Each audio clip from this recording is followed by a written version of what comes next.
3413 Gilman Avenue West. This is post jetting to remove some grease buildup from line.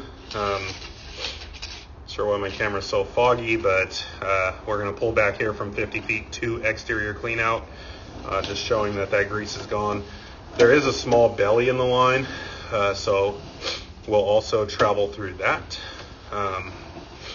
But yeah, line is open and clean.